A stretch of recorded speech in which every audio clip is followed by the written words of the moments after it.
Good morning, Dubai. Happy Sunday, and welcome back to the Lovin Daily, where I take you through all the trending stories that everyone in Dubai is talking about. Today, we're going to be talking about restaurant no-shows in Dubai. People are getting charged a lot.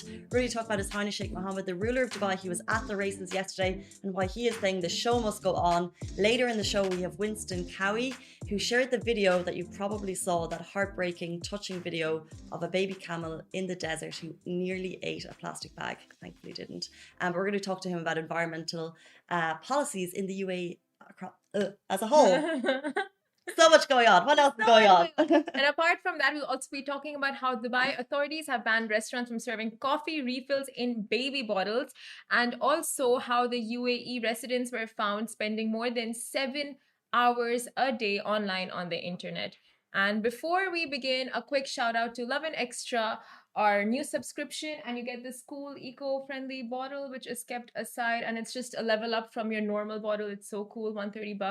And it keeps your water cool too. Yeah, keeps your water. Oh, thanks. How cool is this?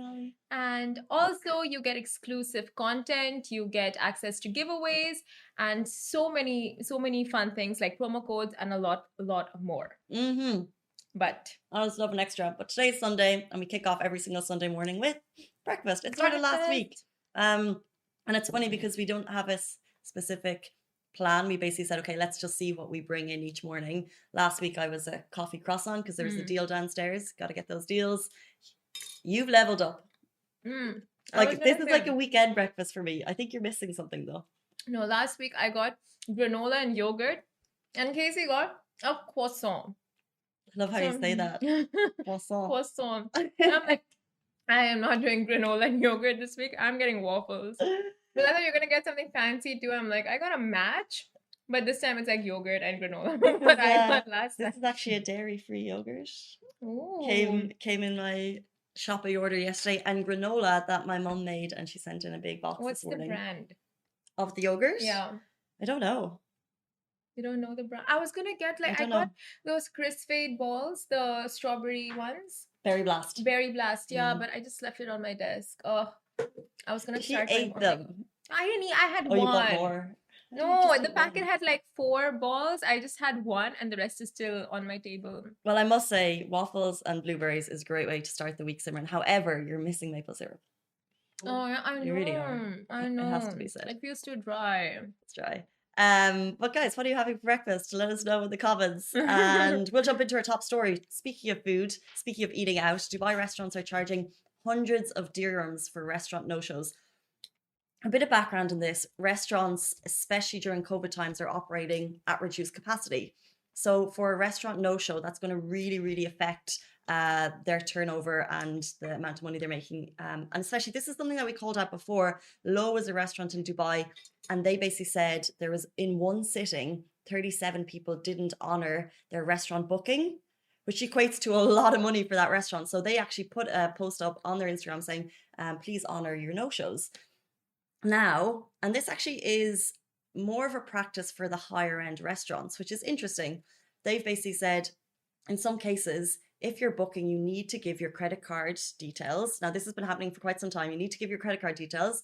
And if you don't show up, you could get between a 200 and 300 dirham reduction or deduction from your credit card. If you do a last minute cancellation, they have a lower cost, but you're still going to get charged. And it brought up the question. This has been amplifying during COVID, when obviously restaurants are more under pressure. So they're actually really feeling the hit if one table doesn't show up, because that could be like a lot of people coming in. So basically that's what they've done. You have to give your credit cards. It's been going on for quite some time, so this isn't a surprise. Now with COVID, it's happening more and more. I think it's totally fine, by the way. No, yeah, of course. Like if restaurants, if you're booking a table and last minute end up not going or something comes up, just I think the most ethical thing to do is just call them up and say you won't be able to make it to your reservation, so they can give it to someone else on the waiting list, because there are people waiting to go. And there is a massive culture of people making bookings and not showing up. And that's why the higher end restaurants tie you in by taking your credit card, because you're more inclined then to be like, okay, I need to actually get in touch with them and let them know, because they've got credit card details. It's like nearly like a selfish thought within you, because you know that you're saving yourself by getting in touch. The lower end cafes and restaurants, they don't do this. A lot of them maybe don't take bookings, but they're kind of then they're going to be actually cut out if you don't turn up. So I think the message here is if you have a booking at a restaurant, do the kind thing and Exactly. turn up. But if you can't turn up, let them know in as much advance as possible because Yeah. you're really kind of affecting their bottom line if you don't. You know, life happens. Like, people totally get it that you can't come, some emergencies come up, or you've changed your plans. But the least we can do as customers to support other businesses around us and in our country and in our city is to just be ethical about it. Like, let Mhm. them know, give them a call up. It doesn't take anything at all just to be like, okay, I can't make it. 100%. 100%. And moving on, Dubai authorities banned restaurants from serving coffee refills in baby bottles. Now, coffee shops in Dubai have been warned against serving coffee and other beverages in baby bottles. And authorities have clarified this practice does go against all local customs and traditions, as well as violates the guidelines set up to curb the spread of COVID-19. And apart from that, the directives come after the authority found visitors bringing, it was a viral video that went around, and authorities seeing that, they saw that visitors were bringing baby bottles to cafes for a quick refill of coffee and other beverages like juices and water, etc., tea. And this was, like I said, through viral videos. And representatives of the cafes were contacted and were strictly warned to discontinue the practice ASAP. There's two things here, right? Yeah. So this is where we so this is where we reached. Yeah. This is the level. Baby bottles. Drinking from baby bottles. Yeah. Well, this is the level we're at. One is COVID cleanliness regulations. It's probably not okay for you to be giving in a bottle and for all of that handing stuff. But two, since when are people filling baby bottles with coffee? I didn't even know Yeah. restaurants allowed refills like that. I But- saw it in what's it called? Like my family members, my cousins, they sent me on WhatsApp. Like it's not just here. Like apparently it's happening all over Mm. GCC. It is a trend because it was there on Twitter. It was a big shout on Twitter. Mm. It was going on. But the thing is, I mean, personally, like, people do these kind of, it's not anything new to drink out of baby bottles. Like, the trend has been around for some time, but to come in with your own baby bottle and get a refill in that, like, that's something brand new, to go and get refills in baby bottles. I think when I first saw it, I was just like, why? Because why would you be bringing in a baby bottle to refill? I didn't think it was like the internet trend. I thought it was actually for baby refilling, which maybe there was a question there as to still, okay, you need to kind of be aware of kind of health and safety again, because it's going to not be perfectly clean for the baby. But this is an internet trend of baby bottles that people are filling. But it's very similar to reusable bottles, right? Like, if I have a reusable Starbucks bottle or like any bottle, and I go into a restaurant, keep go cup. like, can you just like a keep cup? Yeah. It's still called the baby bottle. It's not called a baby bottle. They're called. Is that what you're saying? No, it's still called the baby bottle. They're called the reusable cups are No, called I meant like, no, my point is like, what? like not the reusable cups meant by the baby bottles. You're not getting my point. No, Never but like, mind. anyway, if I go in with a reusable cup and ask them to refill it, I would think that's okay. So I think I'm totally lost on this one. All I know is that you're not getting anything for free in Dubai, so who's getting their reusable cups yeah, filled? that's exactly. But anyway, such use of baby bottles is not only against local culture and traditions, but the mishandling of bottles during the filling could contribute to the spread of COVID-19. This is what was said by the Dubai economy. So that kind of clarifies, like, just the mishandling of Exactly. these equipment could lead to the spread, and that's why they have right now put a pause on the practice, and they're like, no. If you're not a baby, don't drink from baby bottles. I don't think there's anything wrong with drinking from baby bottles, okay? No, but it makes when you think of those type of food trends at restaurants, like baby bottles, and like when you're eating your dinner off like a slate instead. That's the thing in Ireland, instead of like a plate, and they just try to do anything to make it Instagram. You know what they're doing? They're trying to make you want to take a photo of your food because then you're free publicity for them. Yeah. But it just gets to a point where it's too much. I think we've reached that point where we've seen too many massive milkshakes sprouting out colors, and it's too much. So just That is pare it too back to much. normality. Just put it on a But- normal plate. I'm totally for baby bottles. This I is don't know. probably one of the most weirdest trends that has happened. Baby bottles? This is the weirdest. Baby bottles. I don't know. I find it cute. One of the weirdest things. I mean, like, I know it's cute. I think baby bottles are cute because they've been around for some time. Okay, but I think I think all of these foodie trends are a bit silly, but that's Silly. because I'm old and past it. But I mean, if you guys do see such other practices which are not allowed and are not that go against government rules and regulations, the Dubai authorities are urging you to contact the contact them through the Dubai Consumer app or hotline 600 or via the consumerrights.ae website to put forward your complaint. So that's what you're going to do if you notice baby bottles being refilled at restaurants. Moving on, what were you up to this weekend? Because His Highness Sheikh Mohammed bin Rashid Al Maktoum, Vice President and Prime Minister of the UAE and ruler of Dubai, he was at the Dubai races yesterday. This is quite big because at this time last year, we didn't know if the World Cup was going ahead. A lot of the horses coming to race in the Dubai World Cup were held back due to COVID. It was kind of the start of travel restrictions being enforced. Now we're seeing yesterday His Highness Sheikh Mohammed, the ruler of Dubai, who's obviously a keen equestrianarian, a keen horseman. He was at Super Saturday, basically saying the show must go on. And then he spoke to trainers, he spoke to reporters there, which is kind of cool seeing the ruler of Dubai just kind of among the people wearing a mask, proving that the show must go on. And he's saying that we're all kind of gearing up for Saturday, 27th of March, which is the Dubai World Cup. And what he said yesterday was that life has to continue. And I think, by the way, this was at the races, but I feel like this is like a general message. Life has to continue despite all of the challenges around the world, besettling the world due to the coronavirus pandemic. The UAE, being part of the world, is tirelessly endeavouring, including all state departments, economy, health and leisure facilities and all other bodies concerned, to resume normalcy, while complying with the most stringent precautionary measures adopted by the state. So people are working tirelessly to ensure that we can revert back to normal, but know that we can go back to normal. And that was pretty cool. So if you're looking forward, if you are into horses, the Dubai World Cup is going ahead Saturday, 27th of March down at Meydan, and it's going to be super exciting. And if I can go, if there are spectators, I would like to wear a hat. You're like, oh my God, these events are known for their fancy hats. And it's like, you know, the royal wedding when you go all dressed up in those corsets and the hats and the nets in front. Oh, I feel like we haven't had an excuse to go out and get dressed up in so long. Horse races are just all the rage over here in Dubai. I remember going to my first horse race when I was really young. And it was so cool. Like everyone's dressed up and there are things running around and there are all those stalls and it's just cool. Those things running around over there.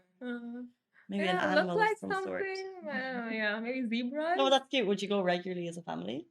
We used to, and then I don't know, suddenly we just stopped when we grew up, and my parents were like, okay, these things cannot go out in public. Like, okay, sit at home, we're gonna go. Peace. Oh, well done to your parents. Leaving you at home, go off and enjoy themselves. Wow. No, but I mean, like, if I was a parent and I had like 3 kids in your family, it's very like my mum brought 6 kids. She brought us on holidays, just her.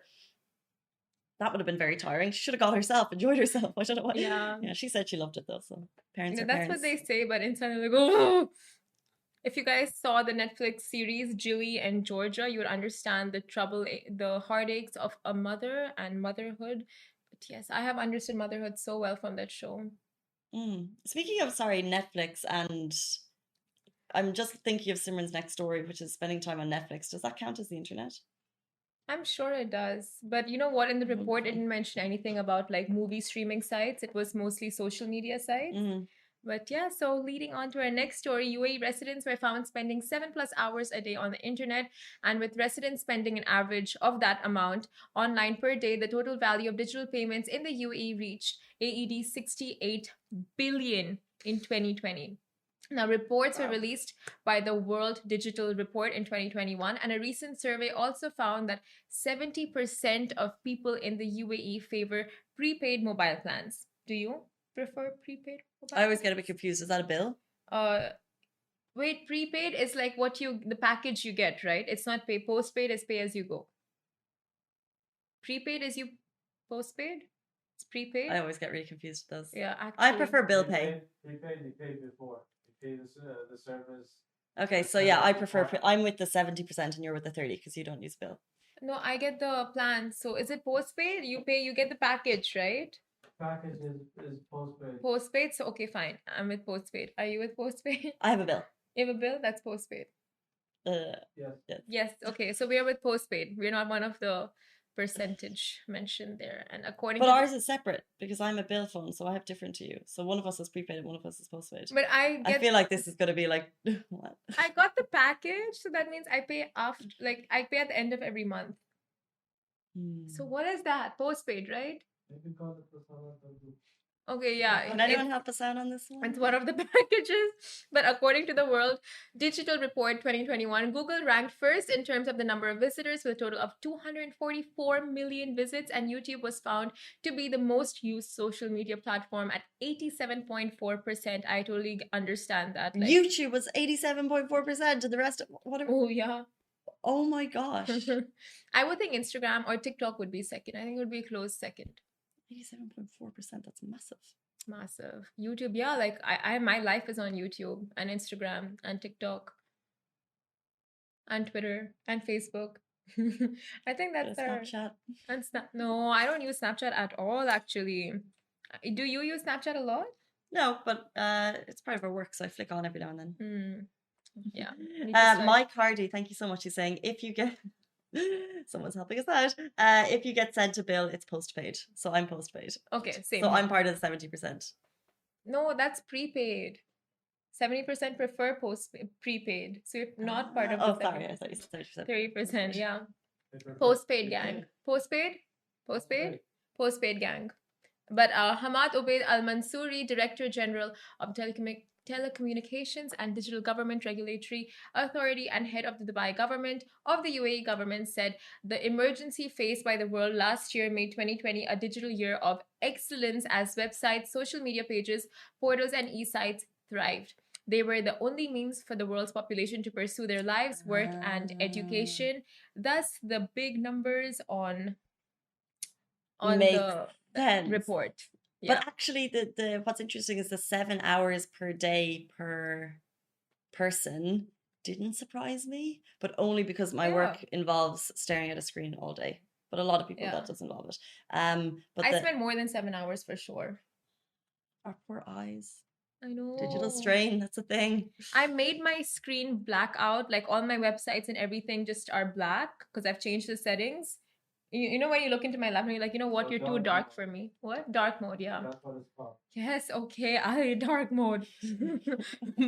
Dark mode. And every time Casey looks into my computer, she's like, it's too dark for me. Yeah, just look it's at really my hard laptop. it's just hard to adjust your eyes. I'm sure if I used it for a little while, I would adjust it. Thanks, Mike. You gave us a thumbs up. We got there in the end. Took us some time. It's Sunday. Thanks, Mikey.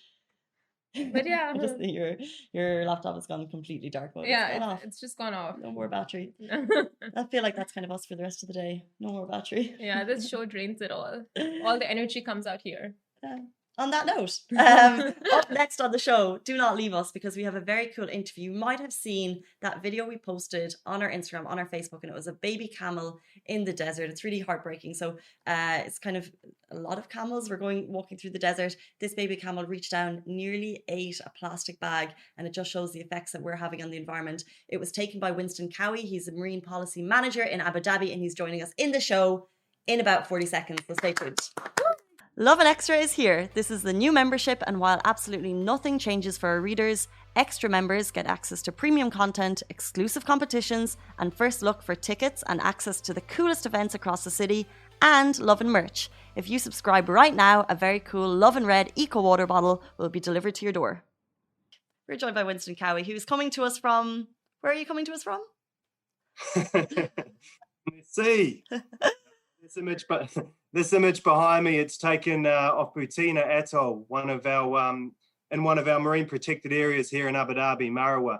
And It's a bottleneck dolphin. And if you hone in on it, so it's looking at you in the eye right there. So it's just as curious about you are in it. Amazing. Be there. I'm actually in the office, but I love these virtual backgrounds. Yeah, I can see. No, it's so cool. And we're going to talk so much about your work in Abu Dhabi, helping the environment. But first of all, before we get into that video that a lot of people have seen, can you tell us who you are and what exactly it is that you do? Sure. My name is Winston Cowie. I'm the Marine Policy Manager at the Environment Agency Abu Dhabi. We are the scientific research organisation and environmental regulator here in Abu Dhabi. I work as part of a team that basically acts as the referee between nature and society in the marine field. Something I absolutely love doing. We've got a passionate team and looking forward to telling you about that this morning. In addition, I love getting outdoors in nature in the weekend with my family, whether it's on the coast, in the desert, in the mountains. And that's interacting, with the magnificent biodiversity we've got here. But increasingly, we're seeing more and more sort of plastic entering the marine environment or the terrestrial environment. And that's what we saw with this baby camel just a week ago. This is the thing. You mentioned a lot there. We are in an incredible country in terms of the environment, the landscape, the nature around us. And for you and for me and for residents or families to get out and enjoy it, we could not be in a better place. But as you said, there are problems. I was at the beach this weekend and I saw just the ocean coming in. There was a lot of rubbish in that. And if I thought about, getting to go and pick that all up, it's going to take more than one person. But the reason we're talking with you today, we saw this video that you shared of a beautiful baby camel walking through the desert, surrounded by probably 20, 30, 40 other camels. And it reached down to pick up a plastic bag. Unfortunately, were you managing the drone? Because this was all drone footage. And fortunately, in this situation, the camel walked away. But it was kind of showed us what can happen if we leave one piece of plastic behind. Yeah, exactly. And that's something really keen to highlight, the impact of plastic, one plastic bag, one coffee cup on the biodiversity, imagine you're a camel, you're cruising through the desert. It's a pretty uniform environment, right? Sand, a few bushes, and then you come across something different. In this case, a blue plastic bag. It picks it up, it drops it. But in many cases, camels are actually eating and consuming that plastic. There was a study recently done that showed 1 in 100 camels actually dies from ingesting plastic. Wow. So there's no sugarcoating the impact of this. A camel can ingest plastic. What that does is it stays in its stomach and over time gets bigger and bigger and bigger. It can cause a bacterial infection and in some cases block the digestion, so that camel sort of slowly starves to death and dies, which is terrible. And we're not just seeing that in the terrestrial environment, we're seeing it in the sea as well with our turtles. We've got critically endangered hawksbill turtles here in the UAE. At the moment, because the water's really, really cold, sometimes they wash up on the beaches, suffering from cold water shock.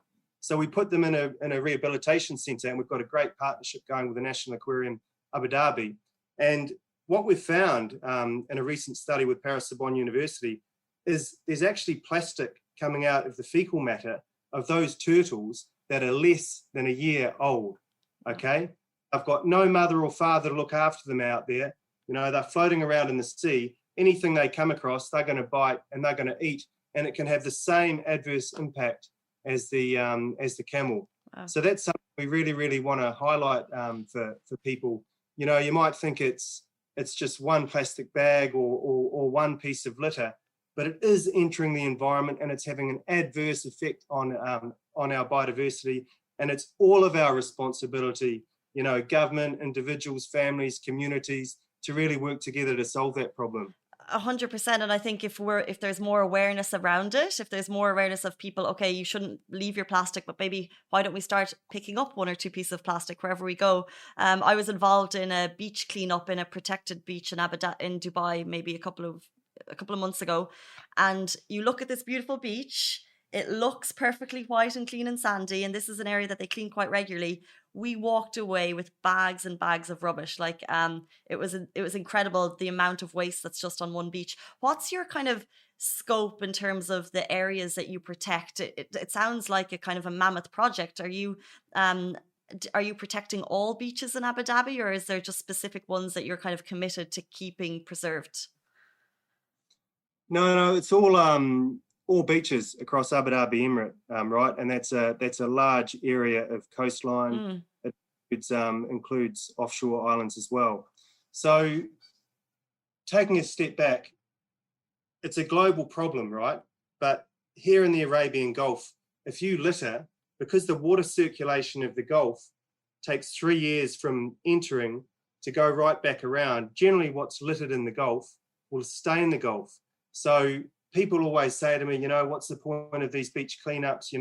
Surely you need to solve the bigger picture problem. Well, we're trying to do that, but we also equally need to clean the beaches. Otherwise, this stuff's going to stay there for generations to come. And we're not talking about, one camel or one turtle. This stuff can stay in the environment for 400 or 500 years.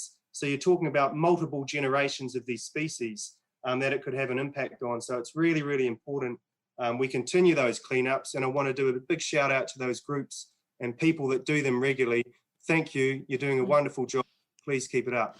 That's very kind. What we're talking a lot about waste here. What do you think is kind of the biggest challenge that you face in your job? So if we look at plastic and the UAE, and we say this, so a year ago we launched a comprehensive single-use plastic policy here in Abu Dhabi. Okay, at the set of that policy, we say our vision is sustainable production and consumption of plastic. And the reason we say that is because in the UAE, people are using over 1,000 plastic bags a year. Okay, over 1,000. The global average is about 300. Wow. Okay, so what we want to do is implement policy instruments that reduce the amount that is produced and the amount that is consumed. How do we do that? One, plastic bags. We want to implement a ban on plastic bags in Abu Dhabi Emirate, and that will be coming through in the next 2 years. On other single-use items like, coffee cups and cutlery, there'll be a levy or a tax to try and reduce people's consumption. Bottles, the plastic bottles you see people, tossing here, there and everywhere. We're going to have a bottle return scheme. So there's incentives for people to return bottles. We're going to have enforcement campaigns, big outreach campaigns. And as Abu Dhabi government, we want to lead by example, right? So one of the key targets of our policy is to have Abu Dhabi government single-use product free within 2 years. Imagine, you go into a government premises, you can't get a single-use plastic bottle of water, which is phenomenal. That's amazing. Sorry. No, continue. I think I'm on a roll. I love talking about this. I'm really, passionate about it. So, look, at the government level, I think we're showing real leadership, but it's equally important at the, at the individual level. If you say to your mum or dad, or say, hey, why are you having that takeaway coffee cup? And why are you doing that 365 days a year? Why are you going to the supermarket and using 1 bag, 2 bags, 3 bags that you're going to use on average for 12 minutes? Why not use a reusable cup or a reusable bag? So I guess our message for the public is our environment, our responsibility. Individuals, please be the change. Convince your families, they need to be the change too. Inshallah, they convince their communities. So we've got this, top-down, bottom-up approach meeting in the middle, with a huge reduction in plastic entering the environment, inshallah. Well, it's amazing. It's so true, because what Abu Dhabi is doing is incredible, and the leaps that you're going to take and you're taking in these couple of years will have a massive change. But speaking of the responsibility of the people, do you actually, I have to ask, do you meet any debates? Are people willing for this change? So, for example, let's say we don't want any single-use plastics in stores. We don't want people using plastic bags. But that is a massive change for, let's say, a society in a number of years. Are you facing any difficulties there, getting people to accept the change? Whenever we develop a policy, we have a really solid stakeholder engagement process. And we did surveys of the public on plastic. Newspapers like The National did surveys, on this issue. And I think in our survey, 100% of people thought single-use plastic was an issue and wanted something done about it. So when you take on board the impact on biodiversity, people's opinion, the court of public opinion, and all these other things, actually, there's a really, really strong case for change. And alhamdulillah, it's happening, and we're really excited about it. But please, people, do your do your part too. Do your part and pick up our waste. I imagine your role is just very fascinating. Can you tell us one part of the most fascinating part of your job? It's my dream job, to be to be honest. So I mean, we develop marine policy, we conservation. We've got a really strong marine biodiversity team. So everybody works across teams. And one project we had that was really fascinating was green turtles. So there's two species in Abu Dhabi. One, the hawksbills, critically endangered, which nest on the offshore beaches. But the other, green turtles, which forage on our seagrass, but there's no record of them nesting here in Abu Dhabi. So with our partners, Emirates Nature, WWF, we went out to Butina Atoll. That's where our dolphin mate is hanging out. Cute. And we caught these green turtles. Now, because they don't land, the only way to catch them is to kind of go slowly beside them in a boat, jump on them, put them on the boat, and then put a satellite tag on them. And in the year of Zayed, 2 years ago, we did this, and we named two of the turtles Wisdom and Respect after the values of Sheikh Zayed. Wow. These turtles went from Butina in Al Darfa region all the way around the Straits of Hormuz, down to Oman, nested, and came all the way back. Wow. Months. Absolutely incredible. So, yeah, I mean, jumping on turtles and being part of that, that scientific research is something, yeah, it's out there and something I enjoy. But that sort of shows, right? Biodiversity moves around. Turtles move around. Mm-hmm. So if they're going from here, traveling, a couple of 1,000 kilometers to Oman, it's not just coming up with a plan here in Abu Dhabi and the UAE. It's looking regionally about what we can do on this issue and internationally as well. Amazing. Diversity moves, but we need to do our bit here in Abu Dhabi. Exactly. And finally, speaking of doing our bit, if people are inspired by hearing you talk, if people are inspired by seeing footage of a baby camel nearly ingesting plastic that could eventually have killed him or her, what can they do? So we can do our bit. What can they do to learn more? Should they get in touch with you? Should they? What can we do to help the environment on a personal level? Absolutely. So our Environment Agency Abu Dhabi team, we have regular cleanups. So in January and February, there were cleanups at our WAFPA, there were cleanups on the coast. With the COVID numbers, a slight increase in COVID numbers, we've had to dial that back a little bit. But if you are, an individual, or those cleanups come back online, whether it's, through us or an NGO, please get out there and do your bit, clean up the environment. Otherwise, it could stay there and harm our turtles and camels for generations to come. And also on the behavioural side, just take a moment and consider how much disposable material you use every day. Whether it's a coffee cup, whether it's a straw, whether it's a plastic bag, just take stock and think, do I actually need to be doing that? Because there's reusable alternatives available. And maybe that's something I should be doing. Maybe that's something I should convince my family to do, the community.